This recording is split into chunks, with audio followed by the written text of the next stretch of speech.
which in swimming, your hip flexors are strong, but with your hip extended, not with your hip flex. So he did one test, hip flexion strength on me, told me I was too weak. I shouldn't be trying to train for an Ironman.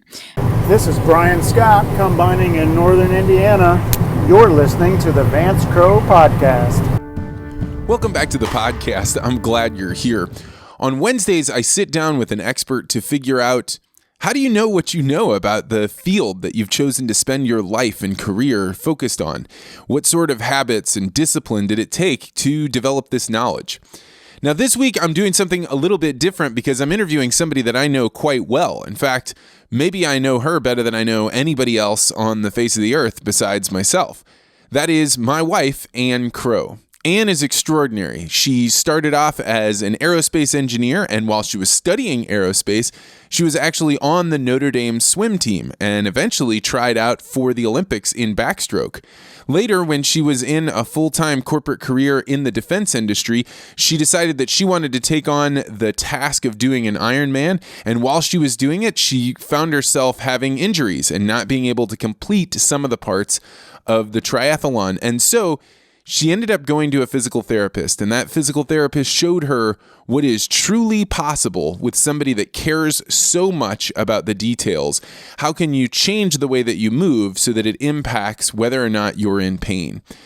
This is what Annie loves. It's what she cares about. It's what she thinks about. It's what she talks about all of the time. We end up talking quite a bit about my attempt at running 500 miles over the last year and what were some of the injuries I had and what did it take to overcome those injuries, both in learning what exercises I needed to do, but then how to have the mental fortitude to be able to change the way that you do something as fundamental as running.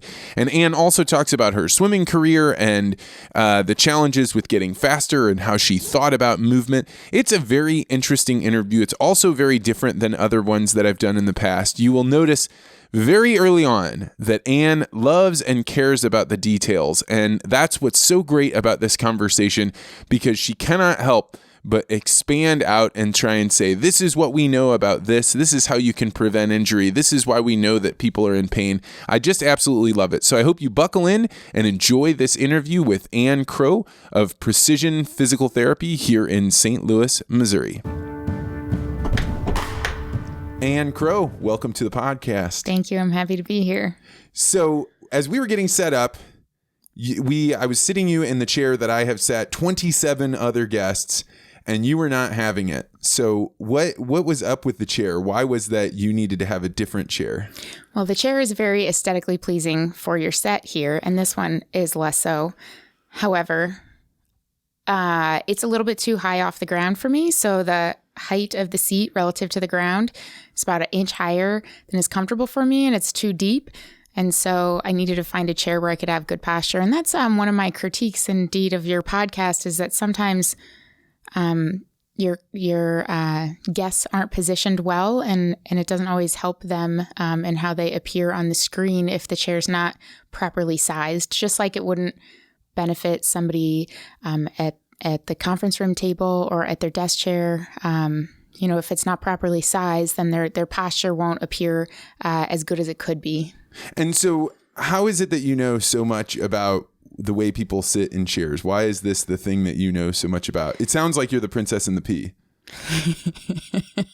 Very particular. You are. I spend a reasonable amount of time helping my clients and my patients to sit more comfortably in their chairs and understand. I primarily work with people who have pain, although I'd, of course, be interested in helping anyone who had questions about their seating posture in their chair. But when somebody has pain in their chair, oftentimes they're trying to force themselves to sit in a different way or hold themselves in a way that they think is good posture, that somebody scolded them when they were young and told them to sit up straight and sit in these ways. And so they're trying really hard to have posture, and they think that their posture is contributing to their pain, but they don't realize that it's actually the chair is not a good shape for them, or the chair doesn't support them in the ways their body specifically needs. And so I spend a lot of time helping people to understand why the chair that they're in isn't necessarily the right chair for them, or how they need to learn to adapt or accommodate any chair to meet their specific body requirements. You know, it strikes me as in high school, I did not want to be the kid that was slouching in his chair, but we would have those chairs where the desk is kind of molded over top of it. And so it was for somebody more average in height, not the 6'4". I think I probably weighed 160 pounds if I was sopping wet. What's going on there? Like, are most kids doomed to be slouching and sitting poorly in those chairs? It's just a standard size chair. You know, everybody has the same one. Actually, I hadn't thought of this until now, but my, I think it was fourth grade, is either fourth or fifth grade, Mr. Slovis. He let me sit on top of the desk because I was so uncomfortable in my chair. And so he said, as long as I could pay attention, I could sit on top of the desk. Oh my gosh, that would have been heaven. I mean, I remember getting to be able to sit away from my chair when I was a kid, and every single grade level was uncomfortable for me, every single one. Yeah, well, I mean, all chairs, even if I honestly don't know a lot about, because I work so much with adults, I'm not sure what the sizing is, like how sizing changes over the years for grade school children's chairs. Like I would have to look into that further, but I would think that there's a standard, and you probably being so tall never fit the standard. So likely the chair was never comfortable for you, but we got to understand it was probably only comfortable for one or two people in that class. Out of 22 kids or 20? I mean, probably most of them are uncomfortable just because there's so many different body shapes and sizes. If you're not sitting in the chair for as long, then you wouldn't realize that you're uncomfortable. You wouldn't fall into those slouching positions or having to sit up on the edge of the chair, sit up straight. You wouldn't be sitting on your feet or crossing your legs. So I imagine if you have the children all sit there for a certain period of time, 15, 20, 30 minutes, and you'll see postures decline just because the chair is an average size and most people aren't average. Like somebody in there might be. And that strikes me that when I'm sitting, I always want to cross my legs. And I've done that since I was, I don't know, maybe fifth or sixth grade. And I used to think that it was a function of trying to mimic my father. You know, my dad sat with his legs crossed. But what's going on there? Why is it more comfortable for men or tall men to cross their legs? Well, Shirley talked to you about this. So there's kind of two directions we can go, like whether or not you were trying to sit like your father and or why you might be uncomfortable in crossing your legs, which might be a different reason for him. Let's stay away from the deeply psychological ones of I wanted to be like my dad, but just the function of is it the chairs? I think for you the chair is too low relative. So the height, if you have long legs and you have relatively proportional femur to tibia length, so if your tibia is proportionally long because you have long legs, then your knees are a little higher than your hips, which puts you in more hip flexion, and it distributes more weight under your seat as opposed to under your legs. And so over time you become more uncomfortable because all of your weight then is sitting down. You have weight from your legs that's putting pressure on your sit bones as well as your trunk. So in order to distribute the pressure, you start to sit your hips underneath and start to sit back and shift around in your chair. Once you've kind of tucked your hips under with a posterior pelvic tilt, then you start to, become more and more uncomfortable because that's not a good sitting posture for your back. And so you try to shift your weight around, you're crossing your legs, you're changing your position. So I think ideally, people would have their feet flat on the ground, which is even hard for me to do in this chair because now I changed my shoes to match the height of the other chair. Now they're the wrong height for this chair. Is this a curse that you have as a PT, that you will always be uncomfortable because you can identify what's actually going on with the body? It's so wonderful because now every time I'm uncomfortable, I can identify why. And it's not something that's wrong with my body. It's the chair. So I can identify what's wrong with the chair, what might need to be corrected in order to allow me to sit more comfortably. And so I don't like to talk about what makes me uncomfortable, but it's really important for me not to cross my legs for a variety of reasons. And so if I'm leading towards that point where I'm trying to sit on my foot or cross my legs, that's a clear signal that something needs to be changed. But like when you say something needs to be changed, there are millions of people that would love to sit up straight in a chair, right? And let's say they decide I'm going to do that.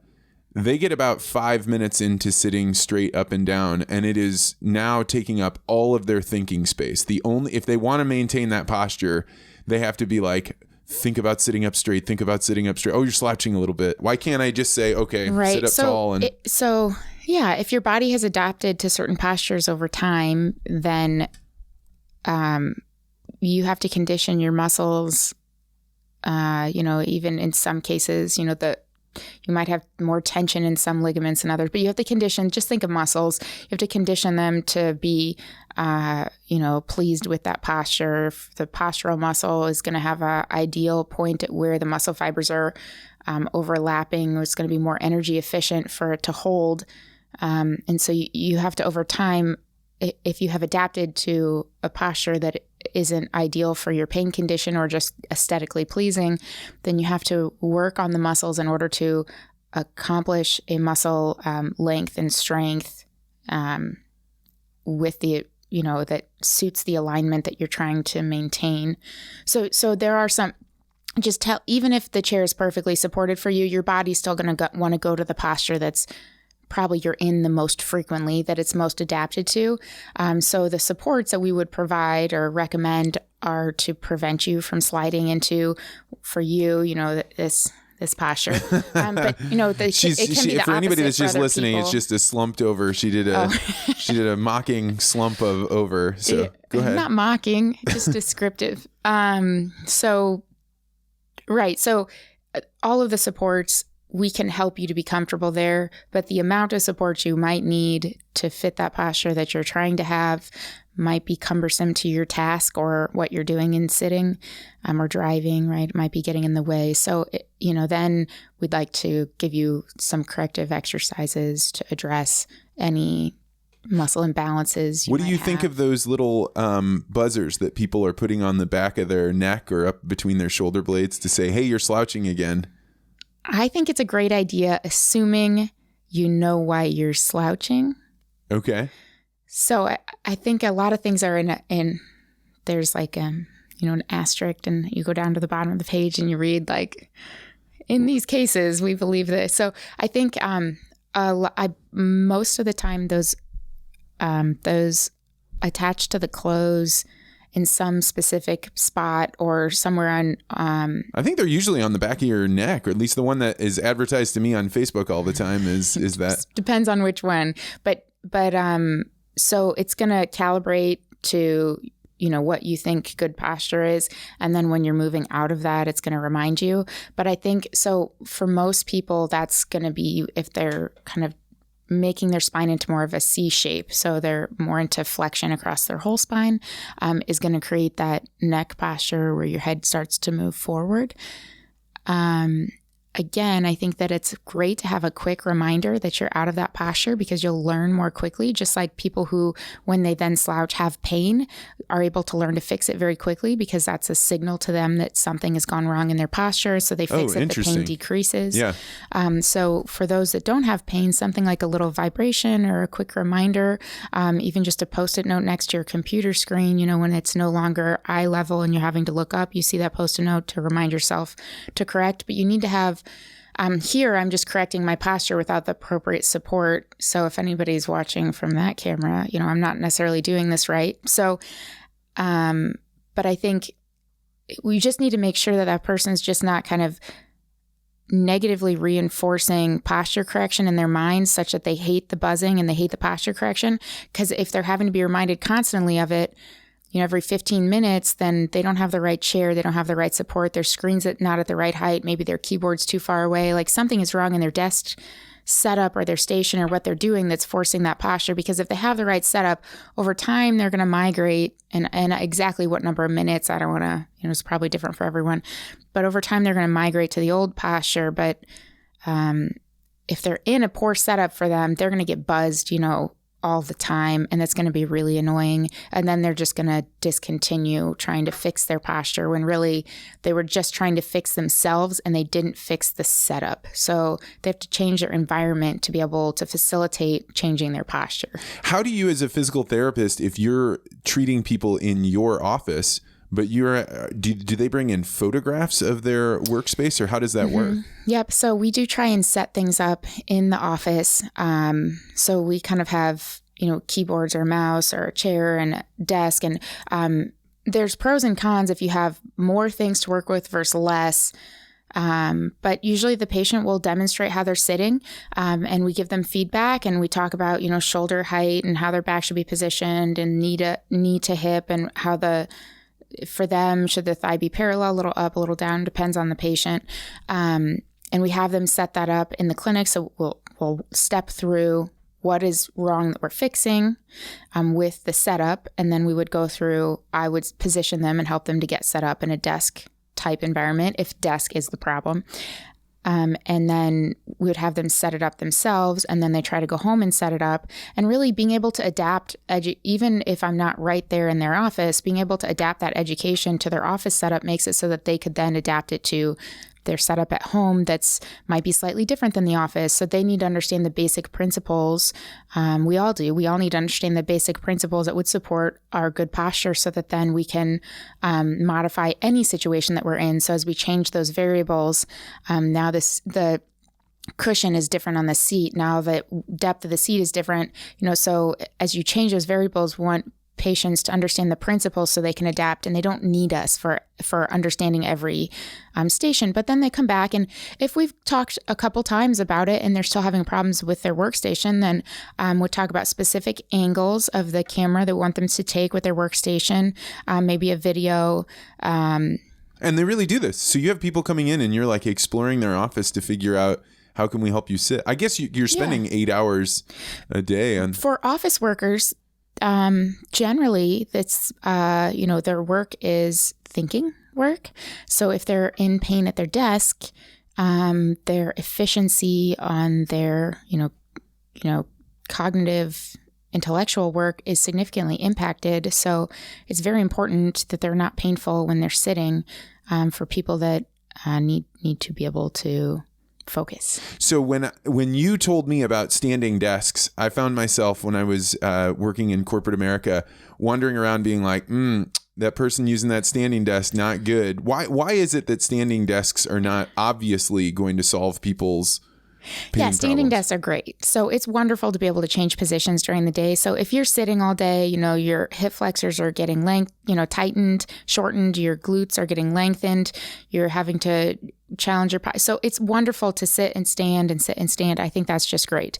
In standing desks, when people stand for longer than their posture or for longer than their body wants to or is adapted to, then then all of us will go to a position that is more energy efficient, which might be standing, leaning on one hip.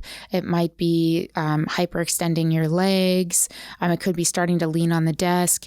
And so there's a lot of positions with the standing desk that if you go to the most energy efficient posture, which your body's always going to gravitate to, then depends on your pain problem. So if it's hip pain or back pain or knee pain, depending on what you're compensating, depending with. on, so it could be not ideal for any of those if you stand with poor posture, just like if you sit with poor posture, if you stand with poor posture. But definitely I advocate sitting and standing workstations, not for every single patient, but I do think that in general it is a nice idea when executed with good positioning. And what do you think of the trend towards those little treadmills, those walking treadmills? I think that's just wonderful, but I don't know how you think on those. Well, yeah, you're the princess and the pea, right? You're like always thinking about, am I sitting up straight enough or standing or whatever? I don't know how you think. And I can imagine if you had monotonous tasks to do, like rote tasks that you didn't have to concentrate on, then those would be really good tasks to do on the walking workstation. And it's a low speed that people are generally walking on those, so things aren't like shaking or anything. I imagine just like anything else, you could train yourself to do it over time to be able to focus and to walk. I think it's a wonderful idea, and if you can do it, that's great. I struggle with concentrating. For example, I don't think I could write my notes and really be focused on the note that I'm writing while walking. But if I've worked hard enough on trying to be able to do that, I'm sure I could adapt. So I think it's great. I think it could be great. I mean, what a wonderful way to keep your body moving while you're having to do what would usually be a sedentary task. So I ran 500 miles this year. And one of the things that came out of it that I did not realize is because I had so many problems that I had to fix, right? I had hip drop and I had knee pain and I had all these issues that I had no idea what they were. Now that I've started to fix them, I can look at other people and see their personality in a way coming out in the way that they run. Would you agree with that? I don't know that I agree that you've gotten really good at identifying movement impairments that don't need slow motion video analysis. So you've gotten really good at that, and it's actually become really fun because we can run together, and we're not. Well, to describe for other people, what we do is we're jogging together, and we see somebody, and we say, their hips are dropping. Oh, and I don't know that we have that tone. You might have that tone. I think it's nice to be able to identify those patterns and be able to see them. It's hard sometimes if you haven't thought of small parts of biomechanics in your own running or in someone else's to then learn to see it. And that's part of, what I went to school for. And so I spent a lot of time being trained for that. So I love that you can now kind of see it, but we're not doing it in a judging way. We're just, identifying. Oh, I am, because what I am, and the reason I'm doing it is because in order for me to have fixed any of the problems that I had to do. So for example, I had a problem where I had to change my cadence. I had shin splints. Was that what was going on? Something like that? I had shin pain. Right. Mm-hmm. And you told me, well, one of your big problems is that your feet are not moving fast enough. You're not taking enough steps per minute. Is that right? Yes, you had a low cadence. And so what's going on when somebody has a low cadence? So if you just look at when the foot strikes the ground, they're spending more time with their foot in contact with the ground. And so you're imparting the force over longer, the split second. That time is longer each step. And so there's more time for the tissues to deform each step. So when I would see, when I had to go through this, you're going from like 60 steps a minute to 75 or maybe even 80 in my case. Over time, I was trying to shift to that level. And the reason that it's so difficult, or at least for me, was that I was like, all right, if I want to get rid of this pain, I have to move my legs faster. I'm not running any faster, but I have to do like thump, thump, thump, thump, thump, thump, thump. That's a little sped up. But, and the only way that I could do that is if that is the only thing that I thought of. And for me, that was like a huge sacrifice. I could no longer listen to music. I couldn't listen to podcasts. Now I'm trying to go for my run, which I don't enjoy, and I'm having to keep this in my mind. And so the reason that I think that I'm so judgmental of other people is that I'm looking at them and I'm actually like hating on myself, being like, you've got to hate that cadence that you have that's wrong, because in order to overcome this, you have to be willing to give up your music and your podcast. Yes, I think that's specific and unique to you. At the time, so Vance has kindly agreed to let me talk about any of his injuries on this podcast. I give you full permission to talk about it. And I will edit out anything that you say that isn't, that Vance is an awesome runner. And you were having what you were calling shin splints. You had what was beginning of a stress fracture. So if you would have kept running on it, I believe it would have become a stress fracture. I'm not an X-ray, but based on your presentation of symptoms, it seemed like you had ramped up your mileage too quickly and maybe not in the right shoes, and there was some strength that was missing, and you were developing like point tenderness on your bone, on the inside of your shin. I mean, my experience of this was, right. So here I am out running. It's cold. It's January, and I'm realizing if I just run 3 miles at a time, it's going to take me forever. I'm going to have to do. So I'm going to go to 5 miles. And to me, it didn't, like, at first the cardio level of going from 3 to 5, it was tough, but it was just a mental hurdle. But now I'm doing the 5 miles, and all of a sudden my shin hurts and I can run through it, but you start saying like it's going to get worse. Right. So the body can handle 10 to 20% increase in stress a week and adapt to that. And I think you had increased it at a faster rate. Because of that, you were potentially on the way to developing the stress fracture. And so if you wanted to continue running in the way that you were, I told you had to change your running completely, which is not what I would tell all patients, but because I see you and I'm home with you and I know that you were going to just run. I was going to do it no matter what. So in most cases, what I would recommend when somebody's trying to change their cadence, if their cadence needs to change to address their problem. So, if they're coming in with an issue that they want solved, then cadence may not be the thing that we're recommending. So not everybody needs to change your cadence. Not everybody needs to have the same cadence. And you are very tall. And so there's argument as to whether or not you need to be right at the ideal number and what's ideal for what body type. So there's a lot more information and research that goes into this. But at the time, we knew very clearly that strength changes are going to take 6 to 8 weeks. And if you were going to keep running, we had to minimize stress on the bone. And the best way to do that was to change your cadence. And so the reason for you changing the cadence was all consuming is because in order to change it, in order to continue running which, I'm not necessarily advocating that people run through what might become a stress fracture, because you could end up in a boot for a really long time, totally ruins your 500 miles in your season for a good, 4 months. You'll get out of shape. And so I don't run through your stress fractures, but Vance was going to run. And so then in order for you to maintain this cadence where you did not have pain, then it became all consuming. So I would much rather patients enjoy the process of modifying their gait and learn about their body in a way that doesn't seem so daunting and overwhelming. But for you, the goal of achieving the running mileage was more important than the goal of enjoying your run. And so that's the direction we went for you. If I think exercise should be fun and you should celebrate what your body can do. And so in most cases, I would rather somebody, run with their metronome. Maybe they run with a metronome if they're a time person or a distance person. So they might choose a certain amount of time they're going to run with a metronome. Maybe they do 60 seconds. So just so people that aren't aware, so when you go to try and increase your cadence, it's really hard to know, am I doing 60 steps a minute or am I doing 70 or 80? So you can go buy these little things that clip onto your belt and they go beep, beep, beep, beep. And you can set them for the cadence that you want.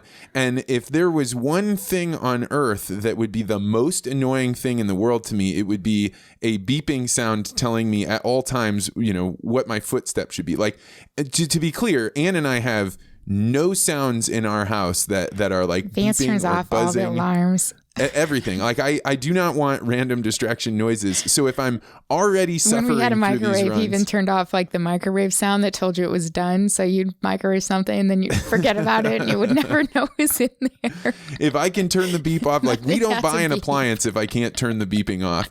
And so the interesting thing about doing it with this metronome is you took an activity that I did not enjoy running and you made it a little worse by making me so there's no distractions. But the fascinating thing is you're going through this process and you think for the next 450 miles that I'm going to run, I'm going to always have to think about this cadence, but you don't. It's almost like magic. Like one day you forget your metronome and you get back and you check your watch and you're like, oh my God, I ran that whole time and didn't even think about it. Mm-hmm. What's going on there? Why is it that changes like that? You have motor learning, principles of motor learning. But yeah, I mean, even when you vocalized the beeping noise, it sounded pretty close to 170.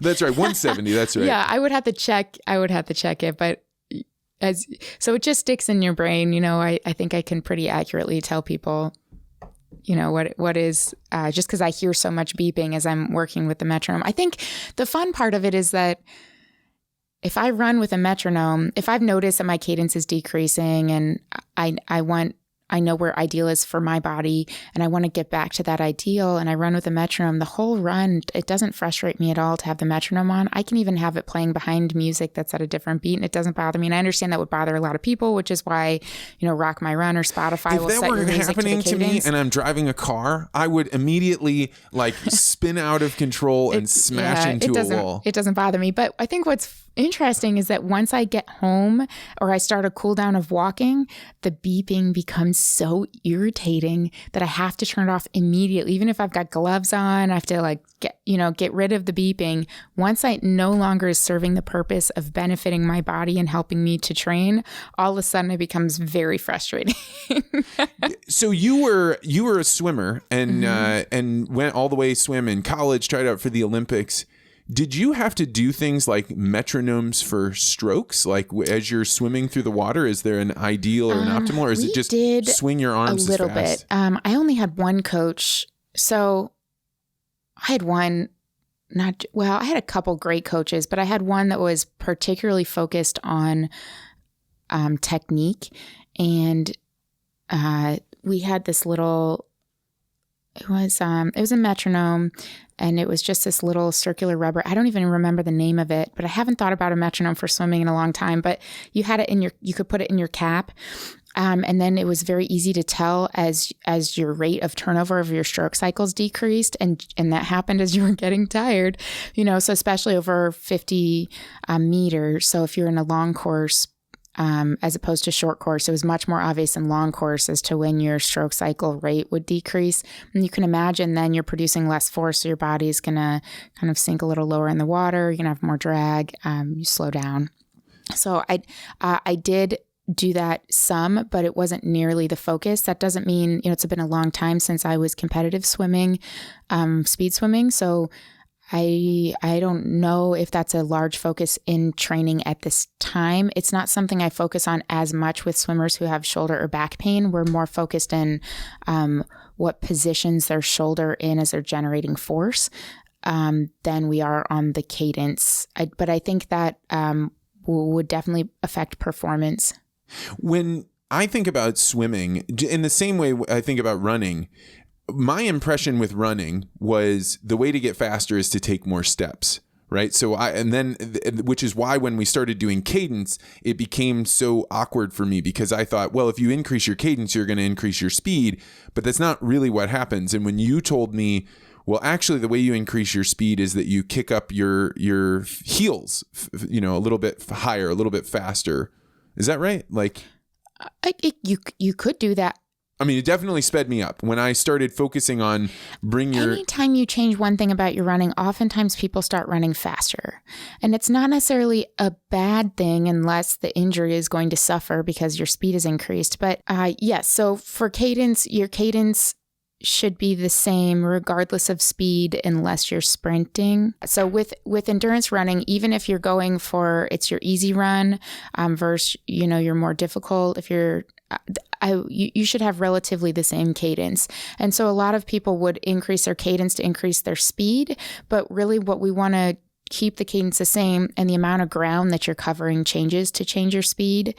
So how you get that additional force to cover more ground as you're floating over the ground phase just depends on what you need. You tend, with the increase in cadence that we did to address the bone issue, you started shuffling a little bit more, which isn't ideal. And so we talked about making that more circular pattern, lifting your heels up, bringing your knees forward, making sure that you're still getting all of the major muscle groups working through a good range of motion as you're running.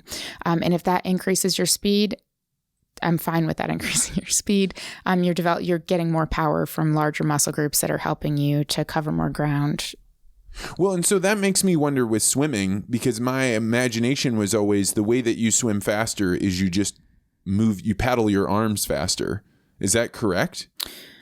You will swim faster if you move your arms fast. So, these are not good comparisons. Okay. If you want to compare cycling and running, that would be a much better comparison than comparing swimming. Swimming, you're generating a certain amount of force in the pressure that you're putting on the water. So yes, people who are, so in both running and sprinting, people who are in both running and swimming, people who are sprinting and going as fast as possible have a higher turnover relative to their endurance stroke pattern.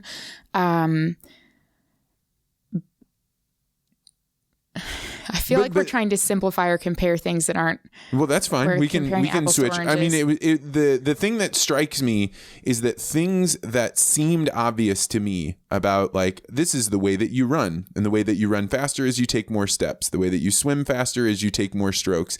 But along the way of running this. So swimming what goes into swimming faster? Well, you need to be more aerodynamic. You need to plane in the water in order to maintain that kind of planed. So when you think of a boat, right, you feel it eventually kind of level out. So the higher you sit in the water, the faster you're going to go. And so you have to figure out, your trunk posture and the optimum amount of body roll in order to make it so that you're not sinking down or sliding down into the water.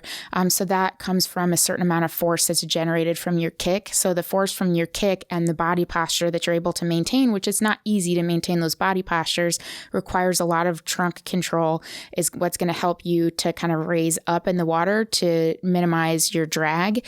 And then, so that is going to get you some constant rate of motion through the water. And then the pull, additionally, depending on how you use your arms, helps you to kind of raise up in the water as well, and is a huge driver of moving you forward. So different people have different rates of stroke.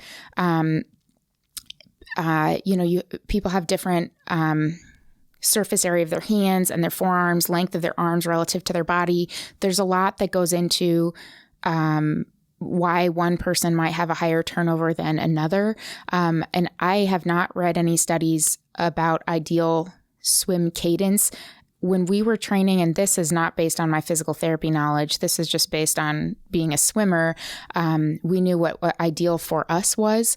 Our coach helped us to identify that. One coach of very many that I had helped us to identify that and be able to determine if we were falling off of that ideal. So he wasn't necessarily recommending this is the most efficient that's been identified in the research. Maybe that study's there, but I haven't read it if it is.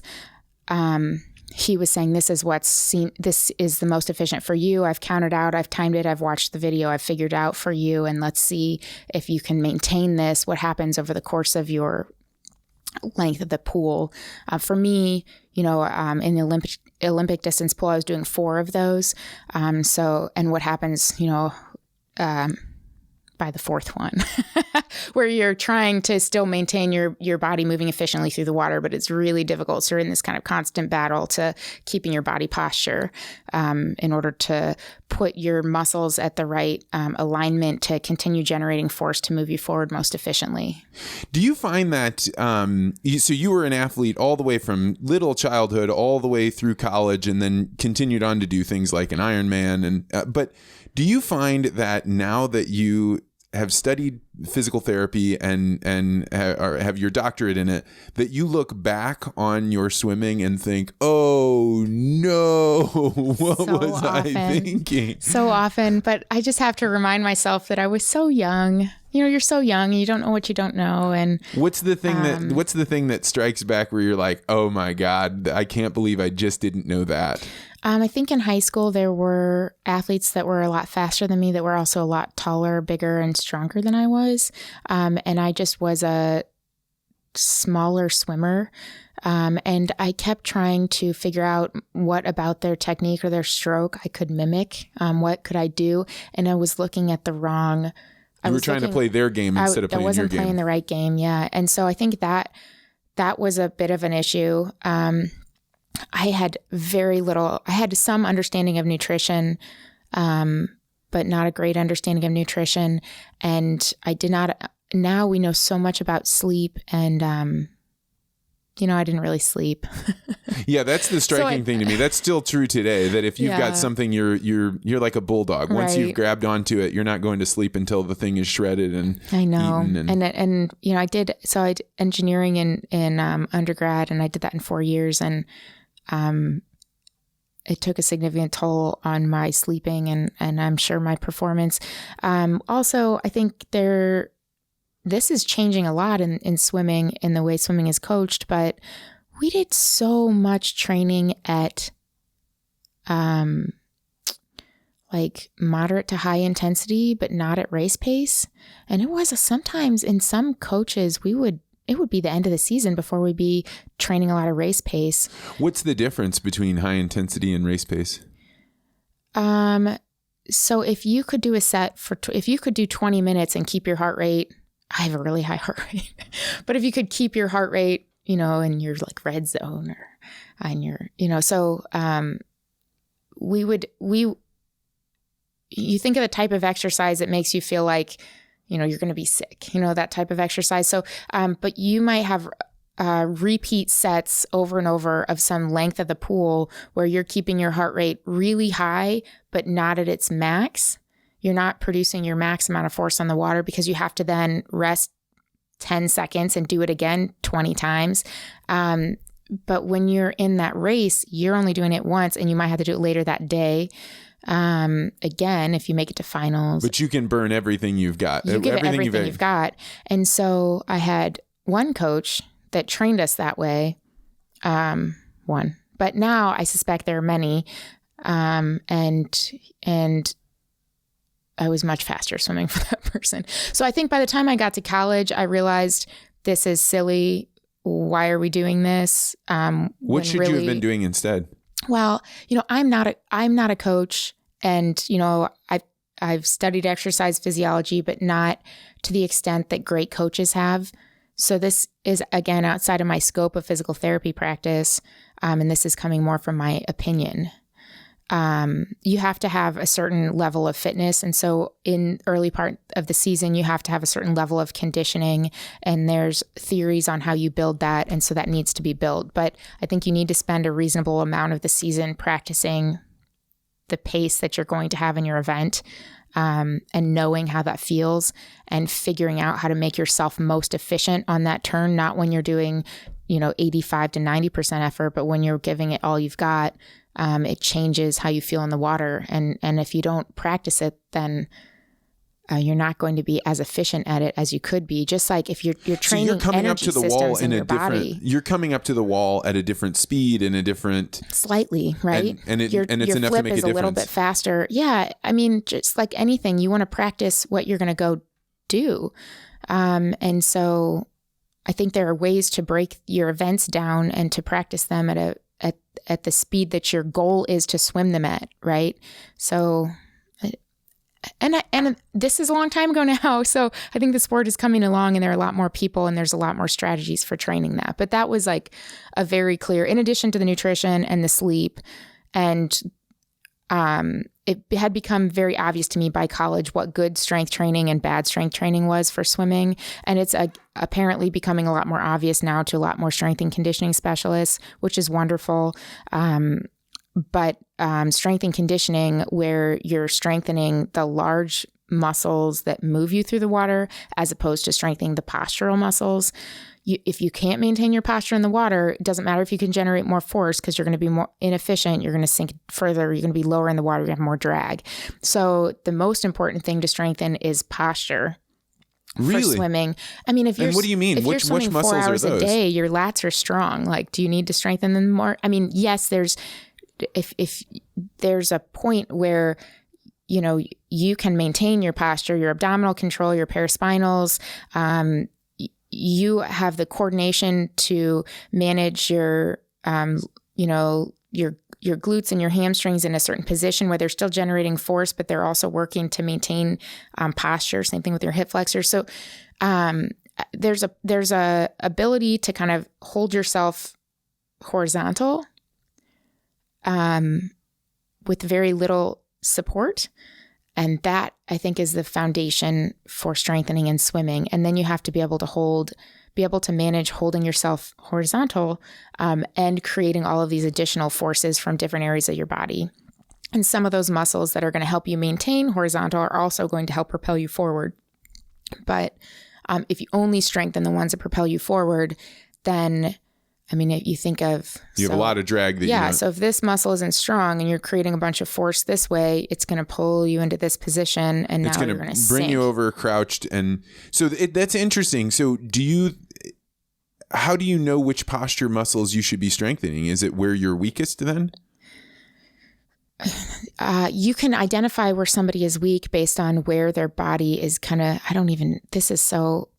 I mostly talk about I talk a lot about running in the clinic and I talk a lot about swimming posture, but I don't describe a lot of coaching words. So I feel like my language isn't going to be perfect for this, but you can identify based on where somebody's kind of sinking. So if their lower abdominals aren't supporting their lumbar spine, you'll see that their back will arch a little bit. That'll be the part they're a little bit lower in the water.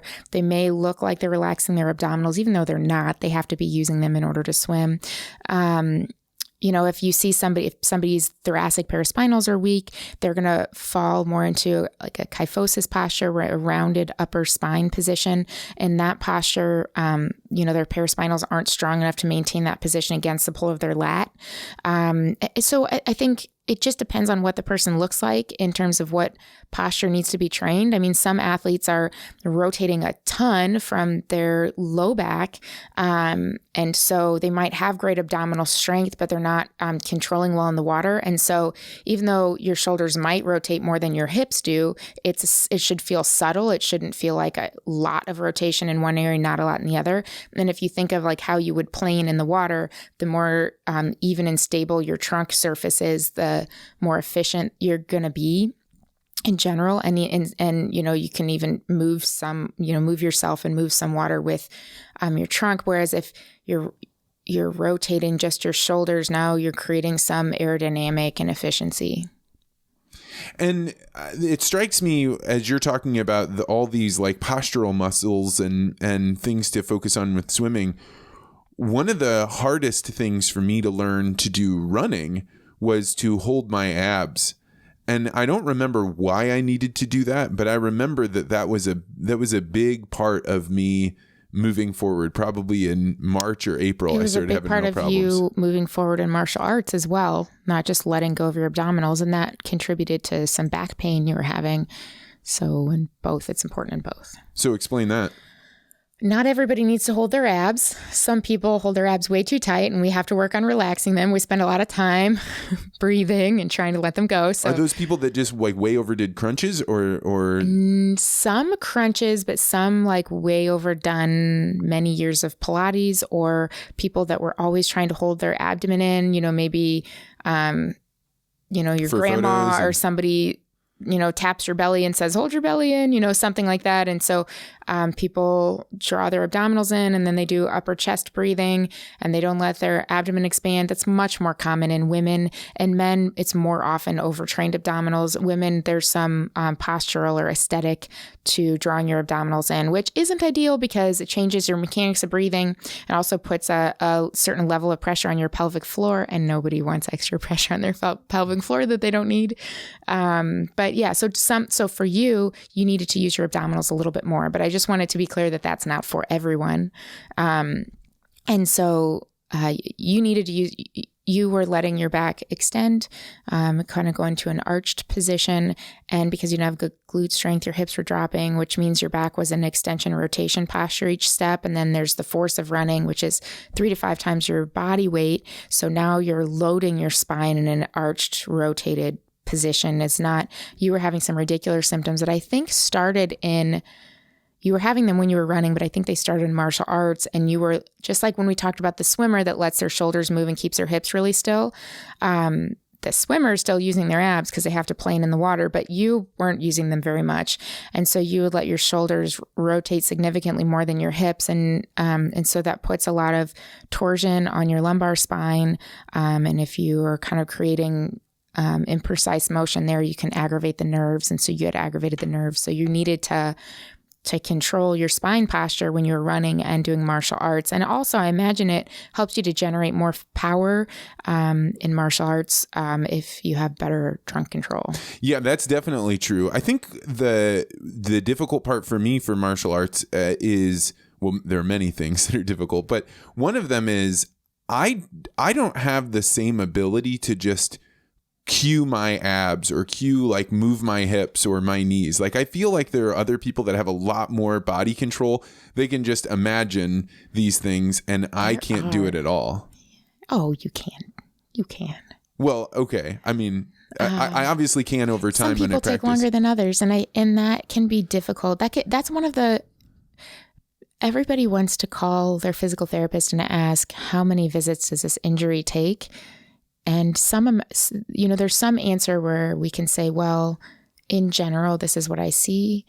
Someone might need 2 visits and they can figure it all out on their own. And the next person might be really challenged with learning to move differently. And it's just not something that comes easy to them. And so then they need more feedback.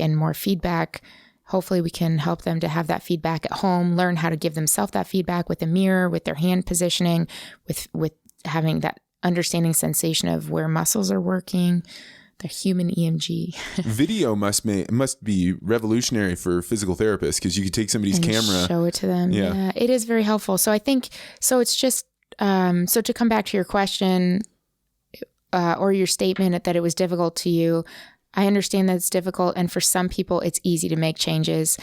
And for some people, we would start with one change for 2 weeks and then add another change for 2 weeks. Whereas you might have someone that can come in, and even though best evidence wouldn't say to do this, but you could give them 2 or 3 things to work on, and they come back in a week and they fixed all of it. Yeah. The other thing that has struck me over this is, even more than lifting, because I was doing it so regularly with running, if you did integrate something into your run and you were able to do it 2 or 3 times, eventually you don't have to think about it every second. And then you go 2 or 3 more times and you can let go of it. And eventually you just have that pattern. Mm-hmm. But it's hard to imagine it when you're first starting. It seems like completely overwhelming that it's going to tax every amount of concentration that I have to make these things happen. Right. So for some people, it's completely overwhelming. But I just don't want every listener to think that if they try to change small things about their running, that it's going to be overwhelming, because it doesn't have to be. And you can change those things in increments. So like we were talking about time or distance, you could say the first half mile. So some people only run for time and some people only run for distance. And so just go by who you are. But if spend the first 2 to 5 minutes focused on this thing, or maybe you hate doing it, so you focus on 1 minute of doing that thing, and then you run, for the rest of the interval that we've discussed without it, and then you think of it again, and then you don't think of it and think of it again. It doesn't have to be all consuming. It can be a pleasant experience, and you can slowly build to where you enjoy making that change, and it's not so frustrating. Yeah, I mean, part of this is that the way that I came to running was that I read David Goggins' book, who, like, that guy just decided, I'm going to run through this brick wall and I don't care how bad it hurts me. That's what I'm going to do. And I found it to be very inspiring. One of the components of the book that I thought was so inspiring was he basically says, you want to embrace the suffering. You want to fully take it on, and that way it is a sacrifice that you're making for something else in the future. And I think one of the things that I'm figuring out as we're talking is, it is really helpful to me to think about how terrible it is, because then I'm doing something to face how terrible it is, and then I'm accomplishing something. Whereas for you want running and exercise to be fun. It's like much lighter. It's much more, I mean, now in your career. That's exactly. And I, of course, unfortunately, I'm always biased to think other people want what I want, and they don't.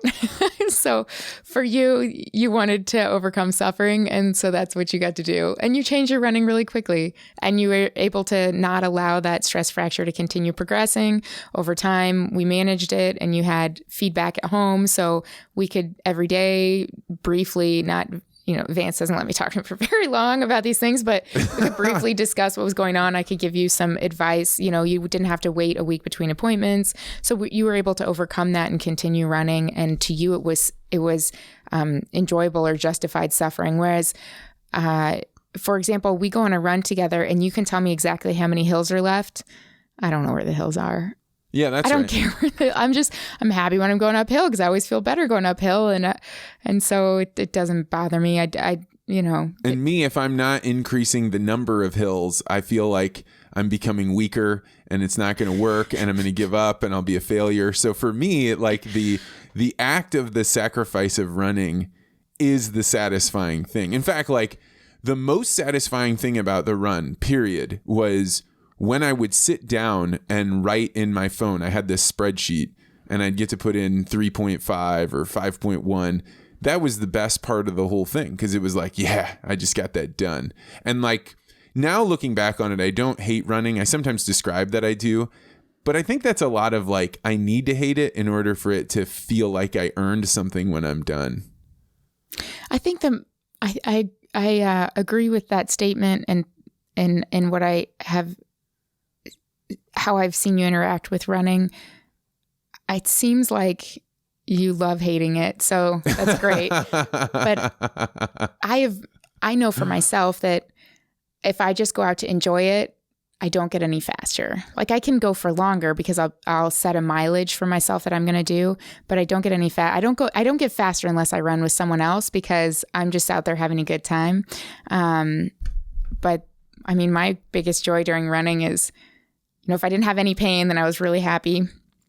But I love running with my dog and you. I love running with you, and we have a great time, and you make me faster, and that makes me feel really good that I'm getting better. But I talk to if it's just me and the dog, then I talk to her on the run, and I can tell that I'm telling her things that like I think someone should say to me. What do you say to her? I don't know, like if she's running right next to me and she's keeping a constant speed and she's not veering off and she hits the turns right, so she turns with me. If I say right or left, she'll turn at this, we'll turn together. She's a good dog, yeah. She's such a good dog. So anyway, but if she's doing a good job on the run and she's not getting distracted and she's not slowing down, she's keeping constant pace, then I'll like tell her what a good dog she is. I didn't know that that's what you want. You want me to turn to you and be like, you're doing so great. No, I don't want you to do that. Take a right turn. No, but I don't know. I think that it's so fun to run with the dog. And then I can tell her she's doing a great job and it makes me happy. And so then it's just a happy run. You run with the dog with something that would drive me nuts, which is you wear a belt and then you strap the leash to the belt, and the leash has some spring to it. So I there's love like this belt. It's so wonderful. It strikes me though, as a physical therapist, that you would like that, because it seems like if the dog does any kind of pulling, it's right at a vulnerable point. It's on your hips and it could knock you over. It's so much easier on your body. So,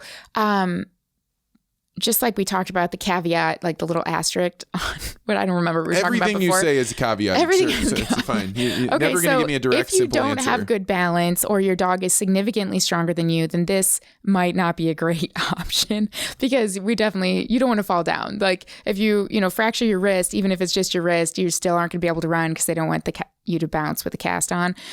So, use your good judgment on whether or not this type of leash is appropriate for you and your dog. But I love these running leashes that have a good spring. It's got an elastic in it. So our dog is relatively well trained for running, but if there's a deer or a squirrel that's just a little too close, then she just can't help herself. And I'm sure we could train her out of that, but something about it is the curiosity of the dog, and she's having so much fun. I don't want her to trip me, but at the same time, like I don't want to have to yell at her or not yell at her, but I want it to be a pleasant run, and she's good enough now that we can just have a good time. So having this leash makes it so if she pulls even a little bit, it doesn't pull at my shoulder, which rotates my back, and then I have to draw my shoulder back, and that will change where my feet land and how much rotation is in my trunk. If I'm having to hold my arm still, then you have to rotate more in your trunk to counterbalance the movement of your legs. So I really like that it sits at the hip, not at the belly button, not at the waist. So I don't want it pulling, onto my spine, but it sits around my hips. The weight of the connection to the leash is heavy enough that as long as it's attached to the dog and not free floating, then it doesn't bounce. So it's really nice because it doesn't bounce and annoy you. It just sits on your hip. And then if she pulls a little bit, it gives before it stops her. So instead of, all of a sudden jerking, like where the pull is quick to your body, it's a slow and then it stops her.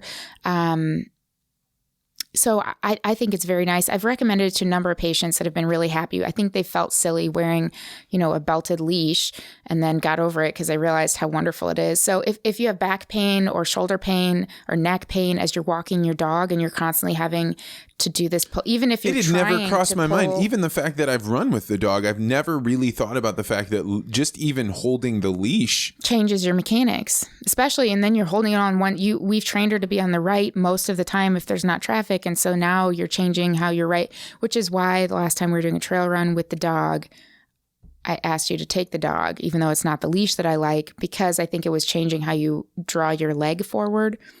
Because the leash that we have that's not the extendable leash is shorter. And so she's closer to your feet. And then she can't get out of the way because you're on the trail. And so as you bring your leg forward, we call it medially rotating at your hip.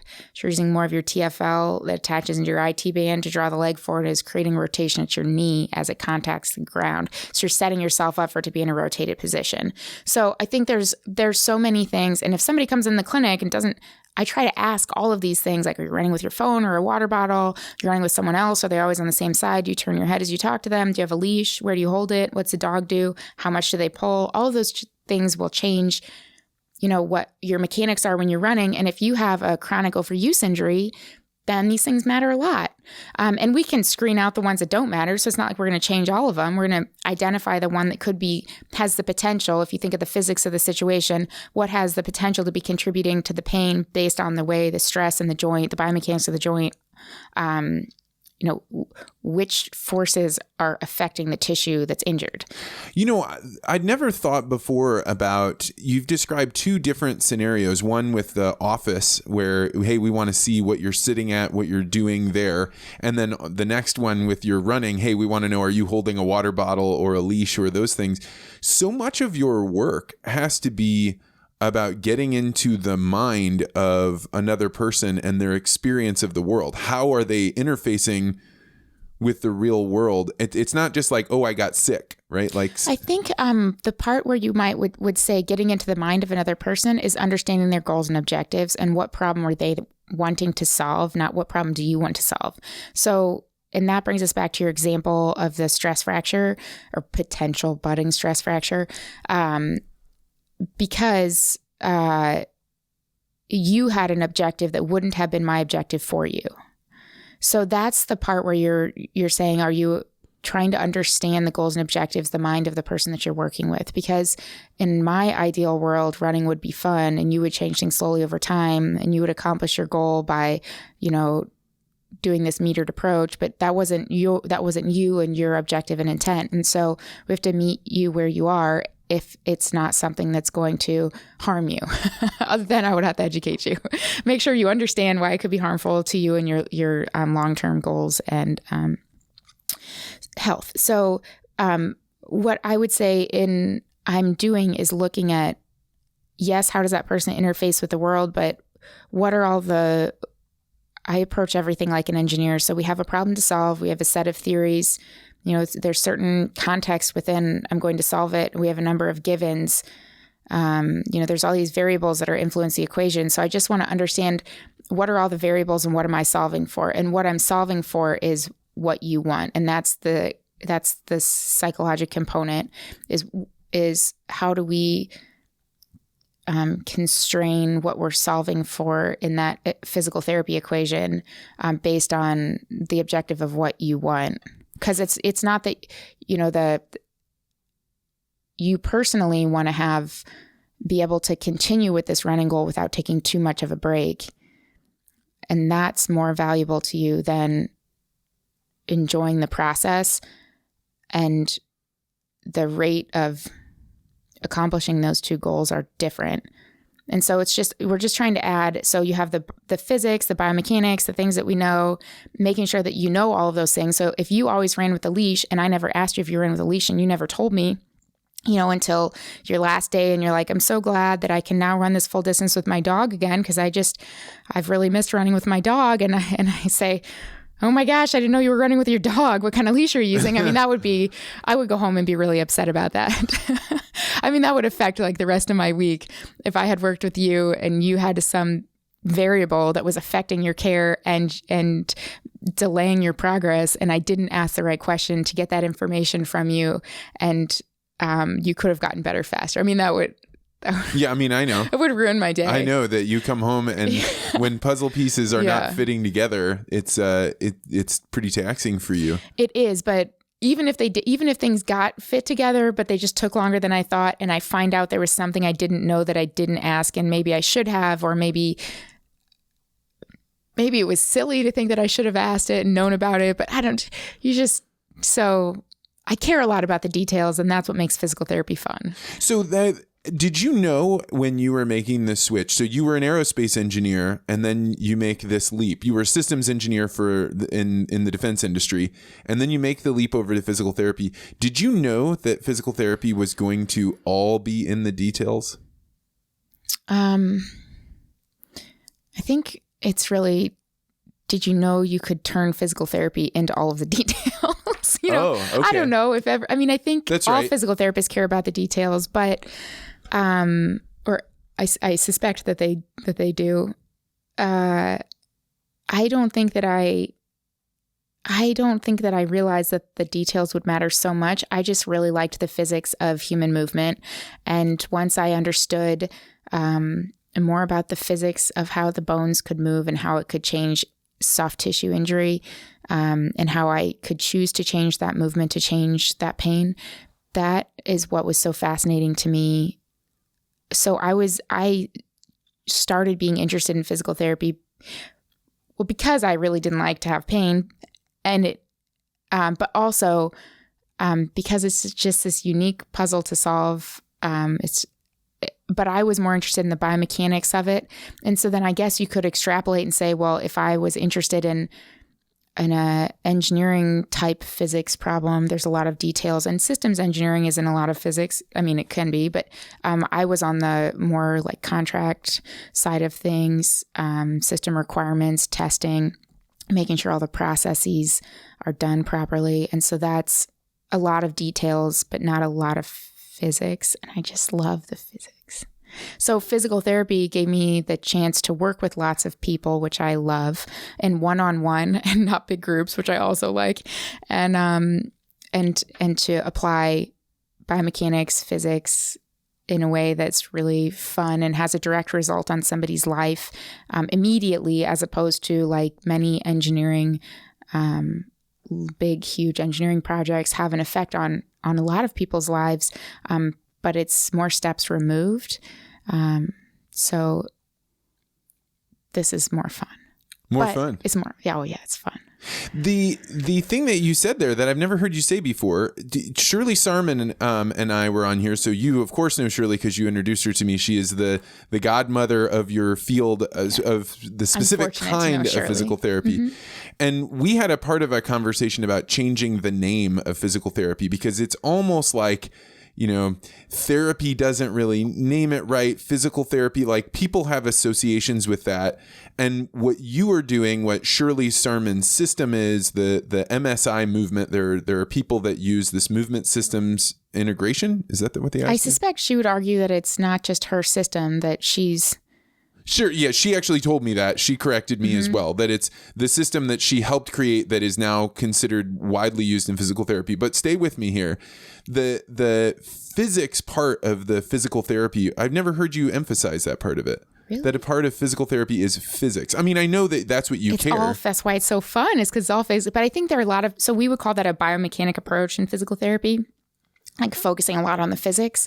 And there's a lot of therapists who also focus a lot on the psychology aspect. And there's a lot more research into chronic pain and what's going on in neuroscience. So physical therapy isn't only biomechanics, but my approach is heavily weighted in biomechanics because that's my strength. And if there's a patient that I can identify that isn't going to benefit as much from biomechanic approach, then that's when we need to pair with other providers who have more of a neuroscience or psychology background and could provide more benefit for certain individuals. And so there are groups of people who will best, and hopefully in research over time, we're able to clearly identify those groups so the patients can identify themselves as to where they will receive the most benefit. But if changing their posture or pattern changes their pain, then probably they will have significant benefit from coming into a biomechanics-based physical therapy approach.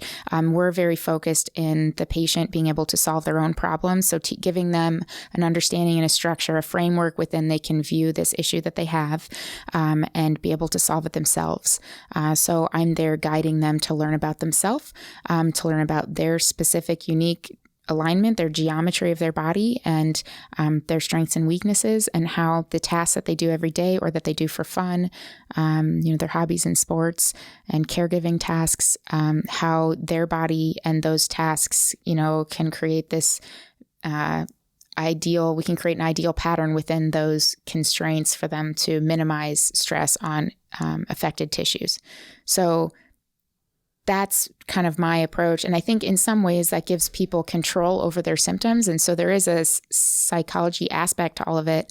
When you can control your pain, you have a different relationship with it. So, but that's not my area. My area of study is the biomechanics piece. I mean, I have been trained and understand some of the other things that influence orthopedic, biomechanic, physical therapy care in my education. It's just as I've continued to study, I've continued to study on movement and endurance athletics and overuse injuries, as opposed to continuing into other directions. So just like any degree, you get your basic degree and then you can continue along whatever path interests you the most. And oftentimes that's also what you're the best at. And so it's just the way that my mind thinks. The thing that you come home with and you have the most enthusiasm and excitement is, at least from my perspective, is when somebody solves their pain problem that they didn't imagine that they could solve. Mm-hmm. So when was the first time you started to see, I can do this? Like I know enough about the human body that somebody can come to me with a pain problem like that. I've never done that to somebody. That's amazing. Well, I don't know about everybody. I experiment on myself. So I think before going to school and before going to physical therapy, I would experiment on myself, and you can see that you can change small things to make a difference. It's just as an engineer, without clear guidance from a physical therapist, I couldn't sustainably change things. When did I know I could affect another person? Even as an engineer, you would be, some family member says, hey, I have this problem and I know you learned a lot about shoe orthotics, or I know you learned a lot about this or that. And we'd talk about it and try and figure out if there was a solution. So I knew that you could have an effect, but those were not effective solutions that I was coming up with before I had any training.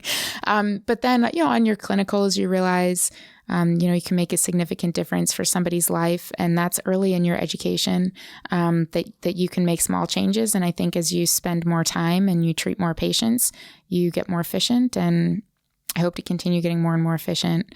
So in school, pain is just such a focusing thing. And I had been injured before in my life, but maybe in June or so, I was lifting in addition to running and doing jujitsu. And I remember I went to do deadlift and I hadn't done it in a while.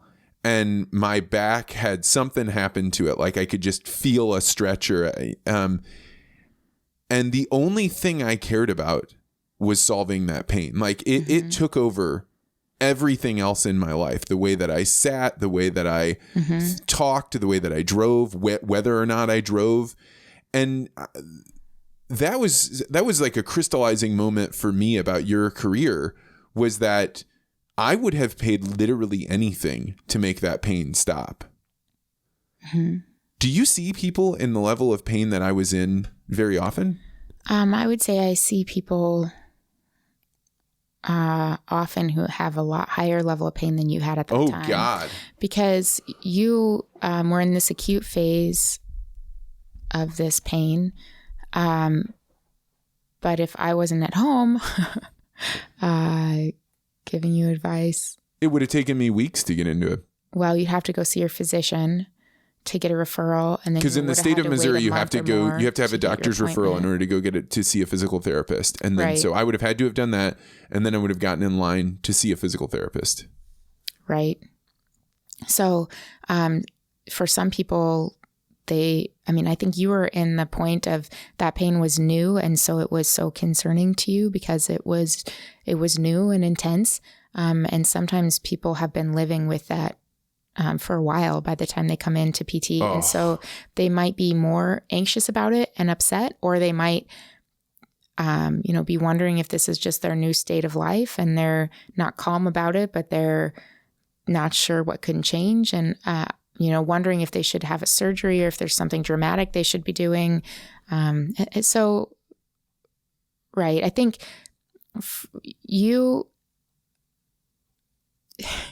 for all of the audience, Vance does not complain about almost anything, but because I ask him constantly about what's bothering him or if he's having any problems, then he tells me about them. And so we can help to resolve any issue you have really quickly, which is help to keep you active, keep you weightlifting, continue to do running and martial arts, and you've been able to adapt to new sports and things a lot more quickly that you would be harder, nearing your 40th year.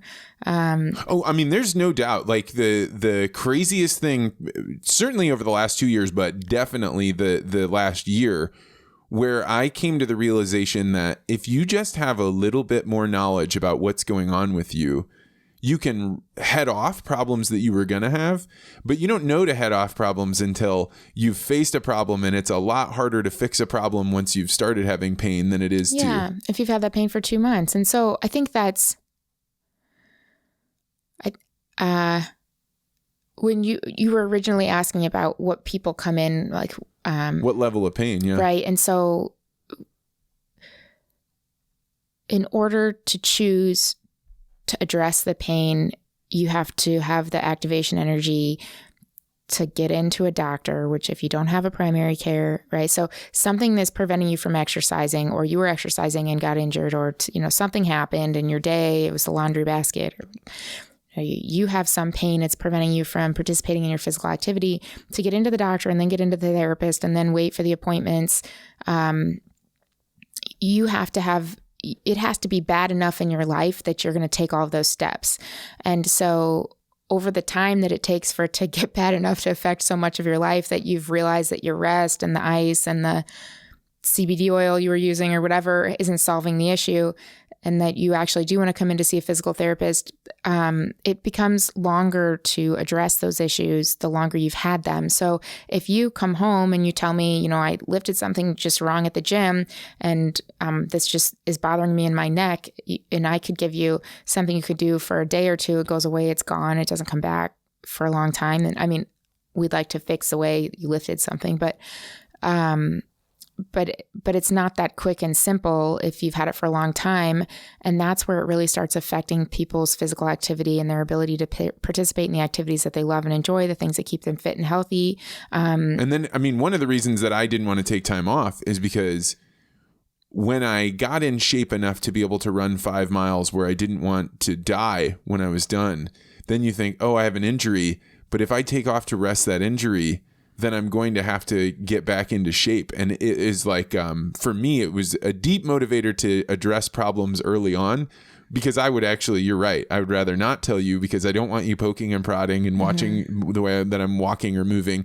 But then I came to the realization, like an ounce of prevention is worth pounds and pounds of cure. And partially because I told you if you kept running, you're going to end up in a boot. Yeah, I didn't like that. Run at all. I didn't like and that. So there's not that many, there's some. I don't want everybody out there being like, I can just keep running, even though I'm injured, because I think most of the time you can, but there's some situations in which it's really not a good idea. And if you have a stress fracture, it's a terrible idea.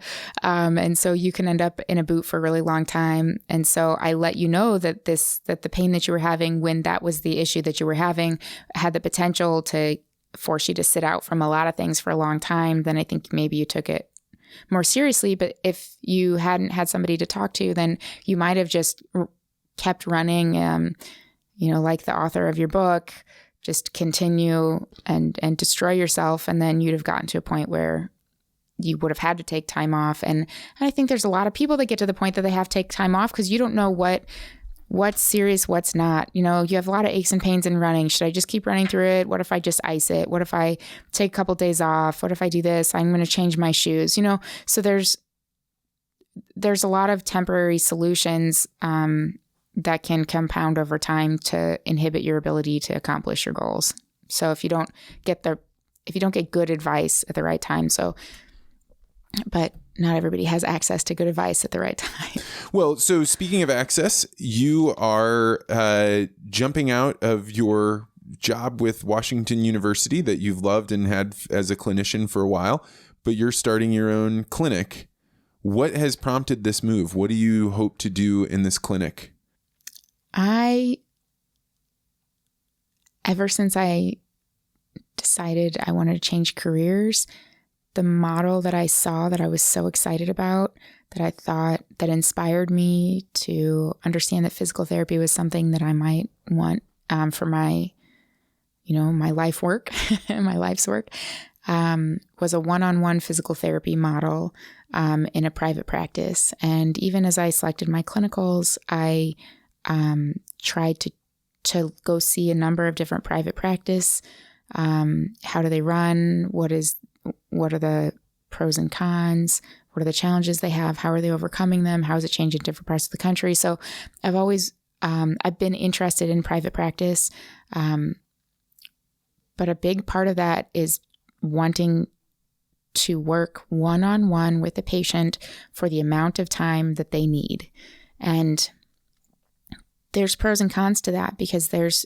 What does that mean? So just so people are clear, in many physical therapy places, I've actually never been. I haven't been to physical therapy since I was like 7 or something like that. But in many places, you either have a 30-minute visit, which 5 of those minutes are going to be taken up with the PT doing notes and things like that. So 25 minutes of visit. Or you go to a clinic where you see the physical therapist for a few minutes, 5 minutes, 10 minutes, and then you go into group training with a physical therapy assistant, and they're saying, they told you to do these exercises, I'm going to give you those. And what you wanted to do was to create an experience where somebody could come to see you for all the way up to almost an hour, and it's just you and them working through what was your environment that you're in, what's causing this, what are your goals, and now let's do the exercises. And then when they come in the next time, you get to spend a full 55 minutes with them doing that. Is that right? That's exactly right. And that was the model that had such a big impact on me when I was changing from being a swimmer to training for triathlons. And that's what I saw. I had seen physical therapy before, but that's where I saw it be something I would want for my life. And in my clinicals, that's where I felt. You're driving me nuts. This is a great story. So Anne is competing for Ironman and trying to get through to be able to do this. It's a how many mile swim? I don't know. 2.5-ish. 2.5 miles, then a 100-mile bike ride, and then a marathon. And you're trying to do this. It's 112 and then a marathon. And you the details. So then you get injured, or you're having pain while you're running, and you go see a woman named Carrie Kramer. And this really changes things about the way that you saw. So I was not adapted at all for running. So a swimmer I didn't have any lateral stability in swimming. Other than weightlifting, I didn't have very good movement patterns. I didn't have any hip strength. Most swimmers don't have good ankle, we call it dorsiflexion, like how much your ankle bends because they're having their foot pointed in the whole time. In swimming, you adapt your muscles to be strong in certain muscle lengths that are not the lengths that you need for running or cycling. There's all kinds of ways that you adapt your body to an aquatic sport that help you not at all, except for your cardiovascular endurance, which is really high. So if you have just swam and you're a single sport swimmer, you then go to running and cycling and you do not have the geometry. It's just not right. It's not a great transition, but you have such great cardiovascular capacity that you can run or bike with that terrible form forever. So I think that's a big challenge. You take a swimmer and you put them into land-based, and then we see this challenge with triathletes all the time.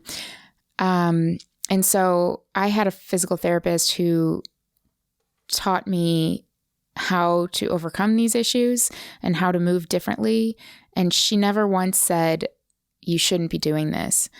And the orthopedist told me I shouldn't be doing that. That That you shouldn't be running or you shouldn't be doing the Ironman? Right. So he did one strength test on me, which was hip flexion strength, which in swimming, your hip flexors are strong, but with your hip extended, not with your hip flex. So he did one test, hip flexion strength on me, told me I was too weak. I shouldn't be trying to train for an Ironman. And I found that to be very insulting. And the only reason I'd gone to the orthopedist was because I didn't have a primary care and I wanted a referral to physical therapy because I knew physical therapy would help. And he wasn't totally wrong. He didn't have very much time. And he just said, you don't have the strength required for running and biking, right? That's what I'm sure it could have been said different or more delicate, where it didn't seem like a confrontation and a challenge to me. It seemed caring. Instead, it seemed very not caring and very offensive, particularly since it wasn't that long since I was competing in the Olympic trials and I didn't consider myself to be weak. So the physical therapist was able to help me through the injuries that I had as I accomplished this goal that I'd had since I was a child of completing an Ironman. And she never told me that I shouldn't be doing it. As I've learned more about, she would, of course, educate me in the risks, if there were any risks, but the injuries that I had were not severe. They weren't things that were going to follow me through the rest of my life. So basically, you find this physical therapist that says, it's not that you can't do this. You just need to know how these systems work. You need to know how your body works. And that kind of clicked into place. Yes. And what you need for running and cycling and how we can modify things because of your background as swimming and because of your timeline and deadlines. And so I think that's just wonderful because just like we were talking about before with what you wanted in your goals. I wanted to run 500 miles and how are we going to, it's not whether or not I should, it's tell me what I need to do in order to make this happen. Right. And that's what she taught me is what did I need to do in order to make it, to achieve the goals as opposed to saying that they were the wrong goals. And I think if I would have had, there are injuries that could follow you. And if you don't address them properly, then it's a big mistake to continue with that Ironman training. And if I had one of those, I'm sure she would have told me that. So she wasn't just doing whatever I wanted as the client. But she was able to assess your actual strength and what did you need to strengthen. And she had the time to communicate that to me. And I understand now that the orthopedist he might see 40 to 50 patients that day, and he doesn't have the time to delicately understand my goals and communicate with me about what it is that I need and understand my background and athletic history. And that's where the physical therapist fills the gap. And so you are now starting a PT clinic with a business partner, Jessie Civello, who is the wife of Camden Civello, who is also on the podcast. He was the trucking executive. That is a very interesting podcast. So what is the name of your clinic? Where are you opening and what are you doing? Precision Physical Therapy. We will be in Clayton, Missouri. And so that's like a suburb of St. Louis. If for anybody listening, it's like St. Louis City, the downtown is all the way down by the river, but Clayton is away by the interstate, and it's kind of the financial district of the St. Louis County area. Yeah, and we hope that location will be convenient to many patients. As I've described already, I think access to care is important. And I guess the access that we're providing is convenience in location. So we hope that location will make it easy for patients who are getting off of their work schedule, who are taking time out of their day. Yeah, what you're saying is it's a little bit rare to have a physical therapy clinic where you're having it in Clayton, but you guys made the assessment. We want to make it easy clinics for people to be able to come to the clinic after work or during their day, be able to see a clinician for an hour, get their exercises and get out so that way they can be back to do it. We want to make it as easy as possible to address a problem as close as possible to when it arises. And so we want to make it convenient for someone to say, hey, I did this deadlift at the gym and now I'm having this problem. I need to get in right away. And in order to fit it into my work schedule and my family schedule, it needs to be in a location that's accessible to me. This is so you and I are like the type of people that we're taking chances and we're trying to do big things. And when I fully came to the real. I was always going to be supportive of you. You decide you want to leave aerospace and go to become a physical therapist. I'm 100% behind it. You know that. But when I went through pain and then realized like, this will literally dominate my life. It will take over everything. That was when I was like, maybe one of the best things I've ever done was to support you to become a person that could solve other people's pain.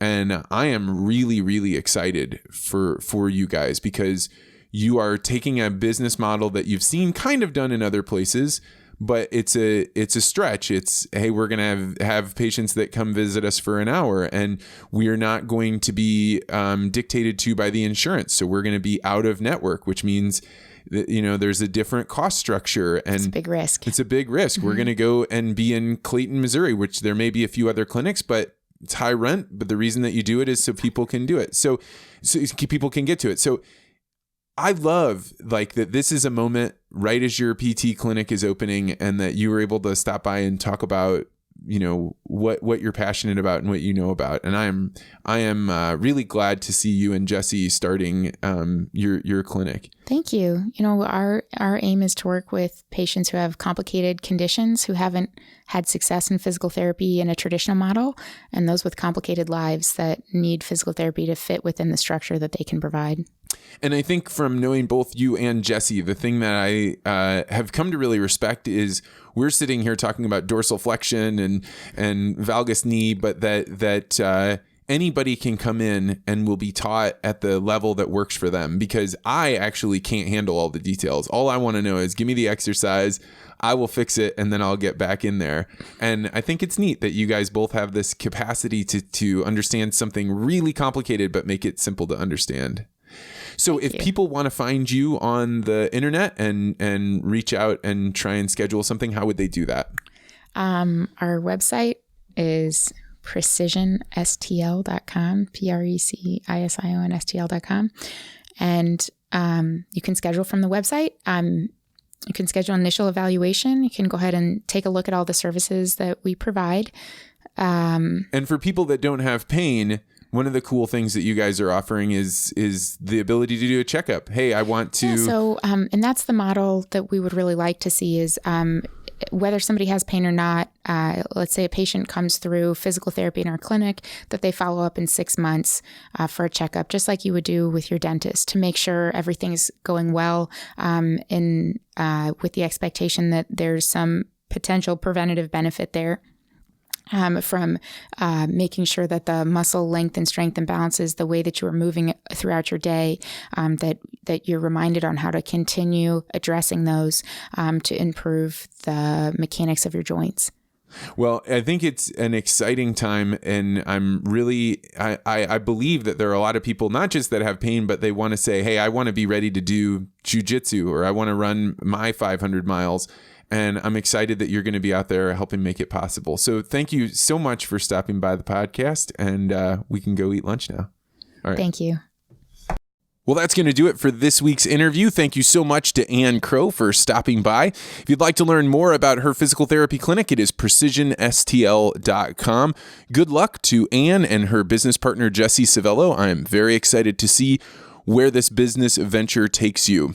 If you are the type of person that puts together events or runs conferences, or you're on the board of a group that wants to bring in great speakers, that is a big part of what I do. In addition to doing consulting for agriculture and the banking industry, I also come give keynotes and put on workshops to help people become tangibly better communicators. I offer classes on how to bridge generational divides inside of the workplace, how to tell stories that are much more impactful than your competitors, and really how to think through challenging communications issues that maybe don't seem like they're communications issues, but when you dig into them, that they are. If you'd like to learn more, check out my website, vancecrowe.com, and I hope you do.